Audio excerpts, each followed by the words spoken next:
ನಮಸ್ಕಾರ ಕದಂಬ ನ್ಯೂಸ್ಗೆ ಸ್ವಾಗತ. ನಾನು ಸೋನಿಕಾ ಸುದೇಶ್. ಮೊದಲಿಗೆ ಮುಖ್ಯಾಂಶಗಳು. ಹರಿಯಾಣದಲ್ಲಿ ಬಿಜೆಪಿ ಬಹುಮತ. ಚಿಂಚೋಳಿಯಲ್ಲಿ ಕಾರ್ಯಕರ್ತರು ಪಟಾಕಿ ಸಿಡಿಸಿ ಸಿಹಿ ಹಂಚಿ ಸಂಭ್ರಮ. ಹರಿಯಾಣ ಚುನಾವಣೆ, ಮಾಜಿ ಕುಸ್ತಿಪಟು ವಿನೇಶ್ ಫೋಗಟ್ಗೆ ಚೊಚ್ಚಲು ಗೆಲುವು. ಸುದ್ದಿಯ ವಿವರಗಳು. ಕಲಬುರಗಿ ಜಿಲ್ಲೆ ಚಿಂಚೋಳಿ ತಾಲೂಕಿನ ಬಿಜೆಪಿ ಘಟಕದ ಬಿಜೆಪಿ ಕಾರ್ಯಕರ್ತರು ಹರಿಯಾಣದಲ್ಲಿ ಬಿಜೆಪಿ ಬಹುಮತ ಗಳಿಸಿದ್ದರಿಂದ ಚಿಂಚೋಳಿಯ ಕೇಂದ್ರ ಬಸ್ ನಿಲ್ದಾಣದಲ್ಲಿ ನೂರಾರು ಕಾರ್ಯಕರ್ತರು ಪಟಾಕಿ ಸಿಡಿಸಿ ಸಿಹಿ ಹಂಚಿದರು. ಈ ಸಂದರ್ಭದಲ್ಲಿ ಮಾತನಾಡಿದ ಬಿಜೆಪಿ ವಕ್ತಾರರಾದ ಶ್ರೀಮಂತ್ ಕಟ್ಟಿಮನಿ, ಬಿಜೆಪಿ ಗೆಲ್ಲುವುದರಿಂದ ದೇಶದಲ್ಲಿ ಹೊಸ ಅಲೆ ಸೃಷ್ಟಿಸಿದೆ ಮತ್ತು ಕಾರ್ಯಕರ್ತರಲ್ಲಿ ಹರ್ಷ ಬಂದಿದೆ ಎಂದು ಹೇಳಿದರು. ಬಿಜೆಪಿ ರಾಜ್ಯ ಉಪಾಧ್ಯಕ್ಷದ ಕೆಎಂ ಬಾರಿ, ವಿಜಯ್ ಕುಮಾರ್ ರಾಥೋಡ್, ಕೃಷ್ಣಪ್ಪ ಪೂಜಾರಿ, ನೀಲಕಂಠ ರಾಥೋಡ್, ಚಂದ್ರ ಸಿಂಗ್ ರಾಠೋಡ್ ಅನೇಕ ಕಾರ್ಯಕರ್ತರು ಹಾಜರಿದ್ದರು. ಇಂದು ನಮ್ಮ ದೇಶದ ಪ್ರಧಾನಿ ನರೇಂದ್ರ ಮೋದಿಜಿಯವರ ನೇತೃತ್ವದಲ್ಲಿ ಹರಿಯಾಣದಲ್ಲಿ ಇವತ್ತು ಭಾರತೀಯ ಜನತಾ ಪಕ್ಷ ಮೂರನೇ ಬಾರಿ ಸರ್ಕಾರವನ್ನು ಸ್ಥಾಪನೆ ಮಾಡ್ತಕ್ಕಂಥ ಹೆಜ್ಜೆ ಮುಂದಿಟ್ಟಿದ್ದು, ಈಗಾಗಲೇ ಕೆಲವೇ ಸಮಯದಲ್ಲಿ ಭಾರತೀಯ ಜನತಾ ಪಕ್ಷದ ಮುಖ್ಯಮಂತ್ರಿಗಳಾಗಿ ಹರಿಯಾಣದಲ್ಲಿ ಆಡಳಿತದಲ್ಲಿ ಬರ್ತಾ ಇದೆ. ಅದಕ್ಕಾಗಿ ಚಿಂಚೋಳಿಯ ಭಾರತೀಯ ಜನತಾ ಪಕ್ಷದ ಮಂಡಲದ ಉಪಾಧ್ಯಕ್ಷರಾಗಿರ್ತಕ್ಕಂಥ ಕೃಷ್ಣಪ್ಪ ಪೂಜಾರಿಯವರು, ನೀಲಕಂಠ ರಾಠೋಡ್ ಅವರು, ವಿಜಯ್ ಕುಮಾರ್ ರಾಠೋಡ್ ಅವರು, ನಮ್ಮ ಹಿರಿಯರಾಗಿರ್ತಕ್ಕಂಥ ರಾಜ್ಯ ಮೈನಾರಿಟಿ ಮೋರ್ಚಾದ ಉಪಾಧ್ಯಕ್ಷರಾಗಿರ್ತಕ್ಕಂಥ ಕೆಎಂ ಬಾರಿಜಿಯವರು, ಚಂದ್ರಶೆಟ್ಟಿ ಜಾಧವ್ ಅವರು ಎಲ್ಲ ನೇತೃತ್ವದಲ್ಲಿ ಇವತ್ತು ನಾವು ಸಂತೋಷವನ್ನು ವ್ಯಕ್ತಪಡಿಸ್ತಾ ಇದ್ದೀವಿ.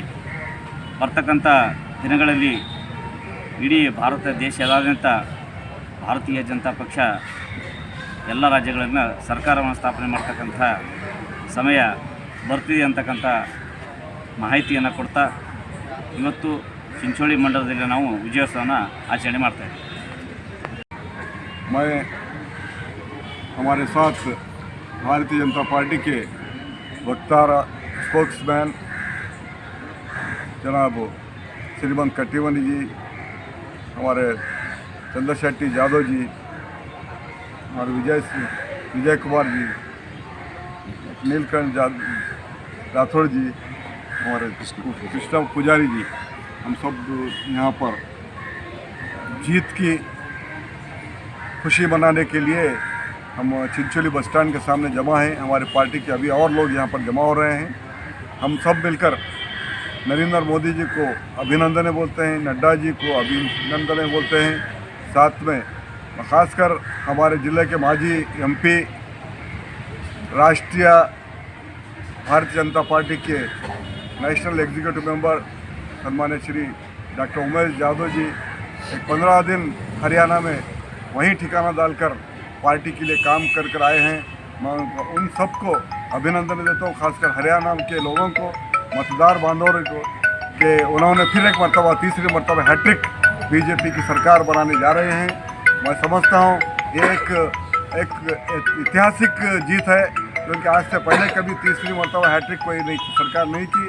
ये आने वाले दिनों में एक रास्ता है, एक मॉडल है कि आने वाले महाराष्ट्र के चुनाव हो, झारखंड के चुनाव हो और जो भी आगे आने वाले चुनाव है, ये इसका मार्ग, ये दीक्षा है कि जो कल तक एग्ज़िट पोल में हमारे को हार बता रहे थे, आज पूरे एग्ज़िट पोल फेल हो चुके हैं.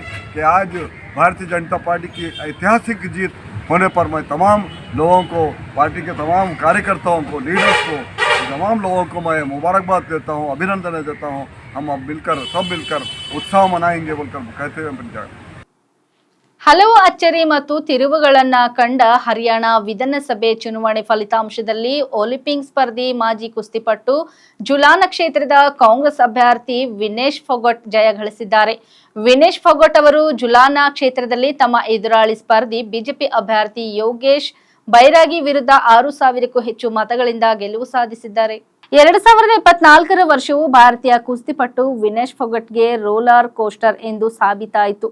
ಟೋಕಿಯೋ ಒಲಿಂಪಿಕ್ಸ್ನಲ್ಲಿ ಪದಕ ಗೆಲ್ಲಲು ವಿಫಲವಾದ ನಂತರ ಫೋಗಟ್ ರಾಜಕೀಯಕ್ಕೆ ಕಾಲಿಟ್ಟರು. ಜಿಂಜಿಲ್ಲೆಯ ಜುಲಾನ ಕ್ಷೇತ್ರದಿಂದ ಸ್ಪರ್ಧಿಸಿದರು. ವಿಧಾನಸಭಾ ಚುನಾವಣೆಯಲ್ಲಿ ವಿನೇಶ್ ಅವರು ಎದುರಾಳಿ ಯೋಗೇಶ್ ಬೈರಾಗಿ 9 ವರ್ಷಗಳ ಕಾಲ ಭಾರತೀಯ ಸೇನೆಯಲ್ಲಿ ಕ್ಯಾಪ್ಟನ್ ಆಗಿ ಸೇವೆ ಸಲ್ಲಿಸಿದರು. ಹರಿಯಾಣ ಬಿಜೆಪಿ ಯುವ ಘಟಕದ ಅಧ್ಯಕ್ಷರಾಗಿದ್ದಾರೆ. ಕುಸ್ತಿಪಟು ವಿನೇಶ್ ಫೋಗಟ್ ಅವರು 2024ರ ಒಲಿಂಪಿಕ್ಸ್ನಲ್ಲಿ 150 ಗ್ರಾಂ ಅಧಿಕ ತೂಕದ ಕಾರಣಕ್ಕಾಗಿ ಮಹಿಳೆಯರ 50 ಕಿಲೋಗ್ರಾಂ ಫ್ರೀಸ್ಟೈಲ್ ಕುಸ್ತಿ ವಿಭಾಗದಿಂದ ಅನರ್ಹರಾಗಿದ್ದಾರೆ. ಇದು ಅವರಿಗೆ ಕಹಿ ಅಪಘಾತವನ್ನುಂಟು ಮಾಡಿತು. ಒಲಿಂಪಿಕ್ಸ್ನ ಪದಕ ಗೆಲುವು ಕನಸನ್ನು ನುಚ್ಚು ನೂರು ಮಾಡಿತು. ನಂತರ ವಿನೇಶ್ ಕಾಂಗ್ರೆಸ್ ಪಕ್ಷವನ್ನು ಸೇರ್ಪಡೆಯಾಗಿ ವಿಧಾನಸಭೆ ಚುನಾವಣೆಗೆ ಸ್ಪರ್ಧಿಸಿದರು. ನಾನು ಹೊಸ ಇನ್ನಿಂಗ್ಸ್ ಆರಂಭಿಸುತ್ತಿದ್ದೇನೆ. ನಾನು ಎದುರಿಸಿದ ಅನುಭವವನ್ನು ಬೇರೆ ಕ್ರೀಡಾಪಟುಗಳು ಎದುರಿಸಬಾರದು ಎಂಬುದು ನನ್ನ ಆಸೆಯಾಗಿದೆ. ಕಳೆದ ವರ್ಷ ಫೋಗಟ್ ಅವರು ಬಿಜೆಪಿ ಸಂಸದರಾಗಿದ್ದ ಬ್ರಿಜ್ ಭೂಷಣ್ ಶರಣ್ ಸಿಂಗ್ ವಿರುದ್ಧ ಸುದೀರ್ಘ ಪ್ರತಿಭಟನೆಯಲ್ಲಿ ಭಾಗಿಯಾಗಿದ್ದರು.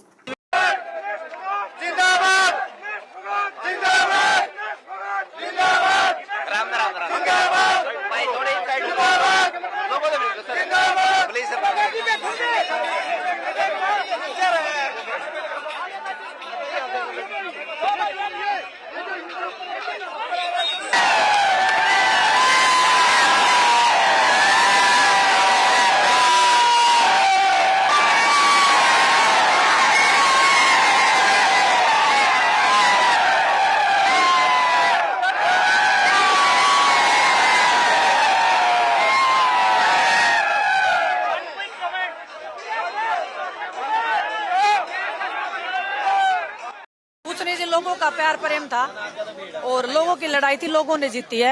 हमारा तो बस ठीक है, हमारा चेहरा था, लेकिन लोगों ने जो प्यार विश्वास दिलाया है वो 5 साल तक हम कायम रखने की कोशिश करेंगे, उनकी उम्मीदों पे खरा उतरने की कोशिश करेंगे। ये हर उस लड़की की, हर उस महिला की लड़ाई है जो संघर्ष के रास्ते को हमेशा चुनती है। आज संघर्ष की जीत हुई है, सच्चाई की जीत हुई है और मैं चाहती हूँ कि हमारे लोगों ने जो प्यार प्रेम दिया है, जो इस देश ने मेरे को प्यार प्रेम दिया है, उसको मैं हमेशा बना के रखूं, उनके विश्वास को।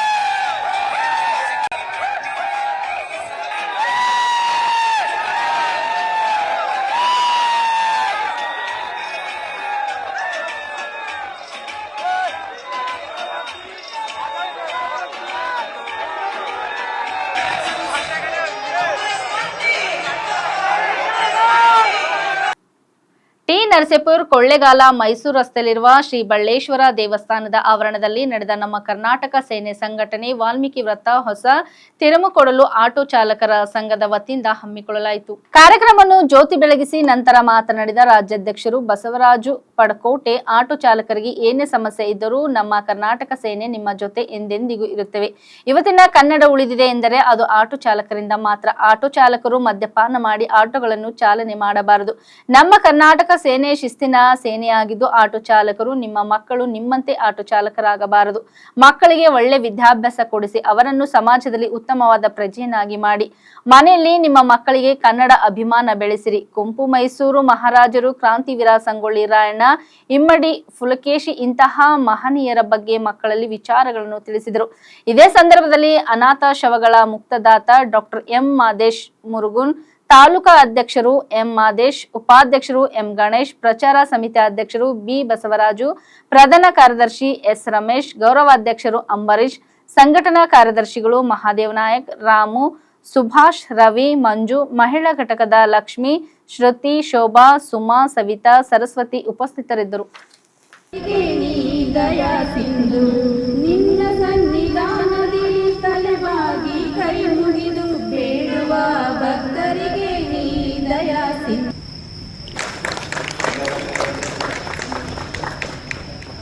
ಬನ್ನಿ ಈ ಕಡೆ.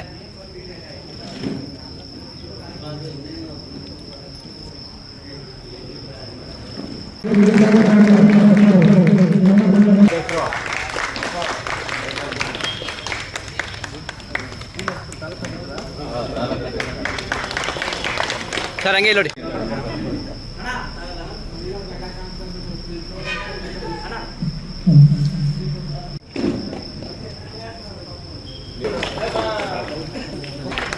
ಮೇಡಮ್ ಇಲ್ಲಿ ನೋಡಿ.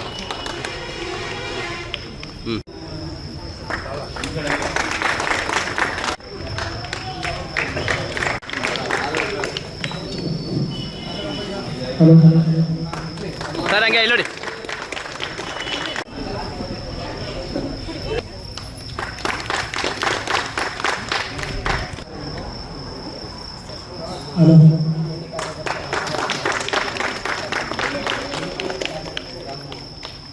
ಓಕೆ ನೆಕ್ಸ್ಟ್ ಮಹೇಶ್ವರ ಅವರು ಕುತ್ಕೊಬಿಡಿ. ಎಲ್ಲರಿಗೂ ಕೂಡ ಧನ್ಯವಾದಗಳನ್ನ ಅರ್ಪಿಸ್ತಾ ಇದ್ದೇವೆ. ಇದರೊಳಗೆ ಮಾತನಾಡಿದ ಮಹೇಶಣ್ಣ ಅವರಿಗೆ ತುಂಬ ಹೃದಯದ ಧನ್ಯವಾದಗಳನ್ನು ಬಯಸ್ತೇವೆ.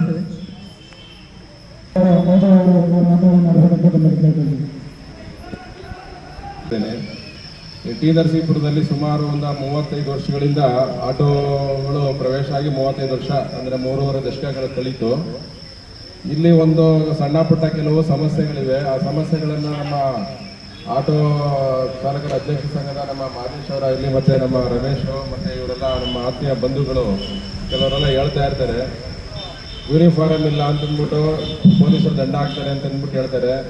ಆದ್ದರಿಂದ ಯೂನಿಫಾರ್ಮ್ಗೆ ಒಂದು ಸ್ವಲ್ಪ ಕಾಲಾವಕಾಶ ಕೊಡಿ ಅಂತಂದ್ಬಿಟ್ಟು ಕೇಳಿ 3 ತಿಂಗಳ ಕಾಲಾವಕಾಶ ಕೋರಿಗೆ ನಂತರ ಒಂದಷ್ಟು ನನ್ನ ಕೈಲಾದಂಥ ಒಂದು ಸಣ್ಣ ಅಳಿಲು ಸೇವೆ ಅಂತಂದ್ಬಿಟ್ಟು 125 ಮಂದಿಗೆ ಇದಕ್ಕೆ ಒಂದು ಸಮವಸ್ತ್ರವನ್ನು ವಿತರಣೆ ಮಾಡೋದು. ಮತ್ತೆ ನಾನು ಈಗ ಈ ಸಂದರ್ಭದಲ್ಲಿ ಎಲ್ಲರಿಗೂ ನನ್ನ ಬಂಧುಗಳಿಗೆ ಒಂದು ಮನವಿ ಮಾಡ್ಕೊಳ್ಳೋದೇನಂತಂದ್ರೆ, ಪ್ರತಿಯೊಬ್ಬ ಆಟೋ ಚಾಲಕರು ಕೂಡ ಪರವಾನಗಿ ಇಟ್ಕೊಳ್ಳಿ. ಪರವಾನಗಿನ ಉಚಿತವಾಗಿ ಮಾಡಿಸ್ಕೊಡ್ತೀನಿ ಅಂತ ನಾನು ಹಲವಾರು ಬಾರಿ ಮನವಿ ಮಾಡ್ಕೊಂಡಿದ್ದೀನಿ. ಯಾರೂ ಕೂಡ ಬಂದು ನನ್ನನ್ನು ಸಂಪರ್ಕ ಮಾಡ್ತಾ ಇಲ್ಲ. ಒಂದು ವಿಷಾದಕರ ಘಟನೆ ಇದು. ಮತ್ತೆ ಇನ್ಶೂರೆನ್ಸ್ ಇರಬೇಕು, ಆಮೇಲಿಂದ ಅಪ್ಡೇಟೆಡ್ ಡಾಕ್ಯುಮೆಂಟ್ಸ್ಗಳೆಲ್ಲ ಇರಬೇಕು. ಆ ಥರ ಇದ್ದಾಗ ನಾವು ಯಾರಿಗೂ ಕೂಡ ತಲೆಬಾಗಬೇಕಾದಂಥ ಅವಶ್ಯಕತೆ ಇರಲ್ಲ. ಪೊಲೀಸ್ನವರು ನಮ್ಮನ್ನು ಪ್ರಶ್ನೆ ಮಾಡಬೇಕಾದ್ರೆ ಕಾರಣ ಏನು ಅಂತ ಹೇಳಿದ್ರೆ, ನಮ್ಮಲ್ಲಿ ನ್ಯೂನತೆ ಇರೋದ್ರಿಂದ ಆ ನ್ಯೂನತೆಗಳನ್ನ ನಾವು ಸರಿಪಡಿಸ್ಕೊಂಡ್ರೆ ನಾವು ಪ್ರಶ್ನಾತೀತರಾಗಿರ್ತೀವಿ. ಒಂದು ಸಣ್ಣ ಉದಾಹರಣೆ ಹೇಳ್ಬೇಕಂತಂದ್ರೆ, ಒಂದು ಆಕ್ಸಿಡೆಂಟ್ ಆಗುತ್ತೆ, DL ಇರಲ್ಲ, ಇನ್ಶೂರೆನ್ಸ್ ಕ್ಲೈಮ್ ಆಗಲ್ಲ. ಅವನ ಮನೆ ಮಠ ಮಾರಿ ಅವನಿಗೆ ಕ್ಲೈಮ್ ಕೊಡೋದಕ್ಕೂ ಕೂಡ ಸಾಲಲ್ಲ ದುಡ್ಡು. ಆವಾಗ ಎಷ್ಟೋ ಜನ ಸಹಪಾಠಿಗಳು ಅವನ ಜೊತೆನಲ್ಲಿ ಆಟೋ ಓಡಿಸ್ತಾ ಇದ್ದಾರಲ್ಲ, ನಾನಿಷ್ಟು ತಾನಿಷ್ಟು ಅಂತ ಅಂದ್ಬಿಟ್ಟು ಹಾಕ್ಬಿಟ್ಟು ಕೊಡೋ ಸಂದರ್ಭ ಬರುತ್ತಿದೆ. ಆದ್ರಿಂದ ಇನ್ಶೂರೆನ್ಸು, ಪರ್ಮಿಟ್ಟು, ಡಾಕ್ಯುಮೆಂಟ್ಸ್ ಎಲ್ಲ ರನ್ನಿಂಗ್ ಇಟ್ಕೊಳ್ಳಿ ಅಂತ ಅನ್ನೋದನ್ನ ಹೇಳೋದಕ್ಕೆ ಇಚ್ಛೆ ಪಡ್ತಾ ಇದ್ದೀನಿ. ಮತ್ತೆ ಇನ್ನೊಂದು ಏನಪ್ಪ ಅಂದ್ರೆ, ಒಂದು ದೊಡ್ಡ ಒಂದು ಆಲದ ಮರ ಸಿಕ್ಕಿದೆ. ಈಗ ಬಳ್ಳಿಯಾದಂಥ ನೀವುಗಳು ಅದನ್ನ ಅಪ್ಕೊಳ್ಳೋದಕ್ಕೆ, ಆಶ್ರಯ ಪಡ್ಕೊಳ್ಳೋದಕ್ಕೆ ಪ್ರಯತ್ನ ಪಡಿ. ನಮ್ಮ ಕರ್ನಾಟಕ ಸೇನೆ ಅಂತ ಒಂದು ಹೆಸರು ಹೇಳ್ತಾ ಇದ್ರೆ ಮೈ ರೋಮಾಂಚನ ಆಗುತ್ತೆ ಅಂತ ಅಧ್ಯಕ್ಷರು, ರಾಜ್ಯಾಧ್ಯಕ್ಷರು, ಜಿಲ್ಲಾಧ್ಯಕ್ಷರು ಎಲ್ಲ ಕೂಡ ನಿಮ್ಗೆ ಸಹಾಯ ಮಾಡಲಿಕ್ಕೆ ಮತ್ತೆ ನಿಮ್ಗೆ ಉತ್ತೇಜನ ಕೊಡ್ಲಿಕ್ಕೆ ಅಂತ ಅಂದ್ಬಿಟ್ಟು ಬಂದಿದ್ದಾರೆ. ಜೊತೆಗೆ ಅದು ಸ್ತ್ರೀ ಸಂಘಟನೆ ಕೂಡ ನಿಮ್ಮ ಜೊತೆನಲ್ಲಿ ಇರ್ತಿದೆ. ಕುಂದುಕೊರತೆಗಳಿಗೆಲ್ಲ ನಾವು ಇದ್ದೀವಿ ಅಂತ ಅಂದ್ಬಿಟ್ಟು ಅಭಯ ಕೊಡ್ತಾ ಇದ್ದಾರೆ ಅವರು. ಅವರ ಒಂದು ಈ ಸಹಕಾರ ಮಾರ್ಗದರ್ಶನದಲ್ಲಿ ನೀವು ಮುಂದುವರಿರಿ. ಬೇರೆ ಏನಾದರೂ ಸಣ್ಣ ಪುಟ್ಟ ಸಹಾಯ ಬೇಕು ಅಂತಂದ್ರೆ ನನ್ನ ಕೈಲಾದಂಥ ಒಂದು ಅಳಿಲು ಸೇವೆನ ಮಾಡ್ಕೊಡೋದಕ್ಕೆ ನಾನು ಬದ್ಧವಾಗಿದ್ದೀನಿ ಅಂತ ಅದನ್ನು ಹೇಳೋದಕ್ಕೆ ಇಷ್ಟಪಡ್ತಾ ಇದ್ದೀನಿ. ಇಷ್ಟು ಹೇಳಿ ಫಂಕ್ಷನ್ ಮಾಡಿ ಒಂದು ಊಟನ 809 ರೂಪಾಯಿ ಕೊಡಿಸ್ತೀನಿ ಅಂದರೆ ತುಂಬ ಅಸಾಧ್ಯವಾದ ಮಾತು. ಒಂದು ಫಂಕ್ಷನ್ಗೆ ಇಲ್ಲ ಅಂದರೂ 9 ರಿಂದ 10 ಲಕ್ಷ ಖರ್ಚಾಗಿರ್ಬೋದು. ನಾವು ಅದು ನಮ್ಮ ಅಲ್ಲಿಂದ ಈ ಮುರುಗನ್ ಸರ್ ಇರ್ಬೋದು, ಮೈಸೂರು ಜಿಲ್ಲೆಯಿಂದ ಬಂದು ಆಟೋ ಮಾಡಿ ಬಸ್ ಹತ್ತಿ ನಾವು ಊರಿಗೆ ಬರೋವರೆಗೂ ಅಷ್ಟು ಸೇಫಾಗಿ ಕರ್ಕೊಂಡು ಹೋಗಿ ಕರ್ಕೊಂಡ್ಬಂದು ನಮ್ಮ ಟಿ ನರಸೀಪುರ ತಲುಪುತ್ತೆ. ನಮ್ಮ ಮಂಜುಳ ಮೊರೆ ಮನೆಗೆ ಹೋದ್ರ ಅಂತ ಕೇಳಿದ್ರು.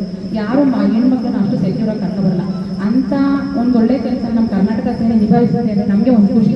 ಈಗ ನಮ್ಮ ಕುಂದು ಕೊರತೆಗಳನ್ನ ನಾವು ಏನಿದ್ರು ಮಹಿಳಾ ಆಯೋಗಕ್ಕೆ ಕೇಳಬೇಕು ಅನ್ಕೊಂಡಿದ್ವಿ. ಮಹಿಳಾ ಆಯೋಗದವ್ರು ಹೋಗೋದೇ ಬೇಕಾಗಿಲ್ಲ. ಈಗ ನಮ್ಮ ಕರ್ನಾಟಕ ಸೇನೆ ಸೇರಿದ್ದೀವಿ, ನಾವು ಮಹಿಳೆಯರಿಗೆ ಎಷ್ಟೇ ವಸ್ತುಗಳಿದ್ರು ಸಹ ಏನು ಕುಂದು ಕೊರತೆ ಬೇಕನ್ನ ನಾವೇ ನಿಭಾಯಿಸ್ಕೋಬೇಕು ಅನ್ನೋ ಒಂದು ಧೈರ್ಯ ಸಹ ನಮಗೆ ಬಂದಿದೆ. ಯಾಕೆಂದರೆ ನಮಗೆ ರಾಜ್ಯಾಧ್ಯಕ್ಷರಾಗಿ ನಮ್ಮ ಪಡ್ಕೋಟೆ ಸರ್ ಸಿಕ್ಕಿದಾರಲ್ಲ, ಅದೇ ಒಂದು ನಮ್ಮ ಖುಷಿ ವಿಚಾರ. ಅದೇ ತರಹ ಒಬ್ಬ ಬೆಂಗಳೂರು ಸಹ ಪಡ್ಕೋಟೆ ಸರ್ ಅವ್ರ ಸಹಾಯದಿಂದನೇ ಎಷ್ಟು ಉನ್ನತಕ್ಕೆ ಹೋಗ್ಬೋದು ಅಂದರೆ, ನಾವು ಬೆಂಗಳೂರಲ್ಲಿ ಪ್ರೋಗ್ರಾಮ್ ಮಾಡಿದಾಗ ಧಾರವಾಡದಿಂದ ಬಂದಿದ್ರು, ಹುಬ್ಬಳ್ಳಿಯಿಂದ ಬಂದಿದ್ರು, ದಾವಣಗೆರೆಯಿಂದ ಬಂದಿದ್ರು. ಅವರು ಒಂದು ಚಿಕ್ಕ ಹುಡುಗಿ ಕಲಬುರಗಿಯಿಂದ ಮಾತಾಡಿದ್ದು PU ಸ್ಟೂಡೆಂಟ್ಸ್. ಆ ಮಗು ಎಷ್ಟು ಚೆನ್ನಾಗಿ ಹೇಳ್ತು ಅಂದರೆ ತುಂಬ ಚೆನ್ನಾಗಿ ಹೇಳ್ತು. ಒಂದು ಕೆಲಸ ಬೇಕು ನಮಗೆ, ನಾವು ಅದನ್ನು ಕೇಳ್ತಿದ್ದೀವಿ. ನಮ್ಮ ಮುರುಗನ್ ಅಣ್ಣೆಯವ್ರಿಗೆ ಹೇಳಿದೆ ನಾನು, ಆಯ್ತಮ್ಮ ಎಲ್ಲನೂ ನಡೆಸ್ಕೊಡ್ತೀವಿ ಅಂತ ಹೇಳಿದ್ದಾರೆ. ನಮಗೆ ಬೇಕಾಗಿರೋದು ಮನೆಯಲ್ಲೇ ಮಾಡುವಂಥ ಕೆಲಸ. ಎಷ್ಟೋ ಜನ ಹೆಣ್ಮಕ್ಳನ್ನ ಹೊರಗಡೆ ಕಳ್ಸೋಕ್ಕೆ ಎದುರುಕತ್ತಾ ಇದ್ದಾರೆ.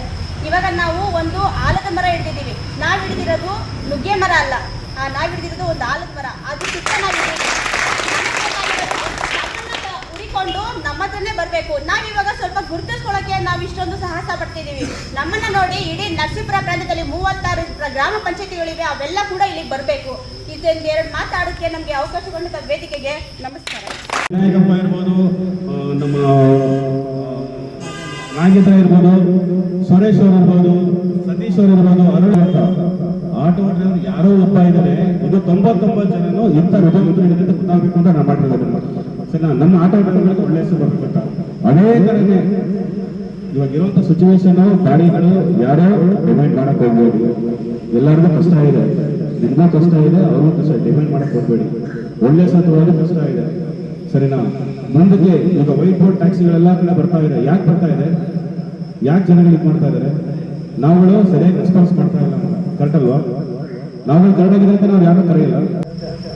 ನಾವು ಡ್ರೈವ್ ಮಾಡಬೇಕಾದ್ರೆ RC book, DL, permit, uniform ಸರಿ ಇದ್ರೆ ಮಾತ್ರ ನಮ್ಮ ಬದುಕು ಕಟ್ಟಿದರೆ ಚೆನ್ನಾಗಿರುತ್ತೆ.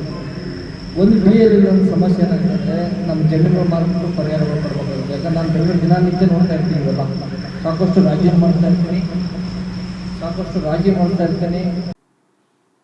ಇಲ್ಲಿವರೆಗೆ ಸುದ್ದಿ ಕೊಟ್ಟಿದ್ದು ನಾನು ಸೋನಿಕಾ ಸುದೇಶ್. ಮುಂದಿನ ಸುದ್ದಿಯೊಂದಿಗೆ ಮತ್ತೆ ಭೇಟಿಯಾಗೋಣ. ವಂದನೆಗಳು.